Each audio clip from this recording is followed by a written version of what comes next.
I have a friend back home that's dating this girl.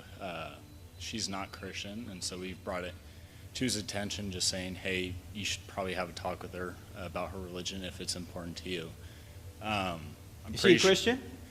Do what? Is he a Christian? Yes. Okay. Yeah. And so he, I'm pretty sure he had the conversation with her, but since then, she has become more, she's grown more insecurity, also like rolling her eyes anytime he even mentions Jesus, or also like, I forget the name of this singer, but like she's defending this singer who's like worshiping Satan and like just coming out and straight up saying that. Mm-hmm. So you're saying there's no warning signs here? Yeah, basically. And so I brought it up to him, and I'm like, hey, dude, last time I was a little bit more nice, but like you kind of got to look at this, and what are you going to do? Mm-hmm. And all he can bring up is just saying like, I'm not going to marry her until I find out that she's Christian. But, like, what do I say? Because obviously he should not really be with her at this time. Well, he's obviously playing with fire here. Mm-hmm. Because if he does get attached to her, he's going to probably overlook the moral and theological requirement, the one moral and theological requirement that the Bible gives us for whom we marry, and that is just marry somebody in the Lord. Look, marriage is hard enough when you're equally yoked. It's even going to be more difficult when you're unequally yoked. And he's setting himself up for a lot of pain and suffering in the future. Not to mention he's disobeying the Scriptures.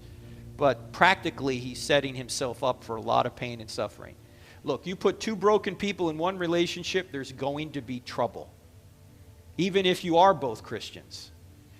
So make life easier and marry a Christian. You'll also be obeying what Christ has told you. That's the most important thing. So I would just point that out to him. It's not going to end well, and he shouldn't obviously be disobeying what the Scriptures say.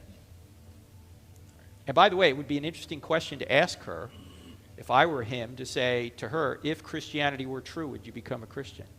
If she hesitates or says no, nothing else you can do but walk away. Yeah, she grew up in a Christian family from what I was told, but like over the years, she's just become more chasing like self-pleasure and stuff like that. So right. We should have an open mind. Well, she might have been brought up in a false version of Christianity, thinking that Christianity is all about rules and regulations, when in fact Christianity is about accepting a free gift that Christ has provided for you, and then out of gratitude for what he's done for you, you choose to follow him. So she may have been brought up in a legalistic culture, and she goes, I don't want any of that. Okay, I get that, but that's not Christianity. In fact, that's what Paul's harping on in the whole book of Galatians. You're adding all these rules and regulations. Why? So, if you love this guy, and apparently you do, you might want to say the same thing that we said earlier. If you were about to go down the wrong road, would you love me? If I was about to go down the wrong road, would you love me enough to tell me?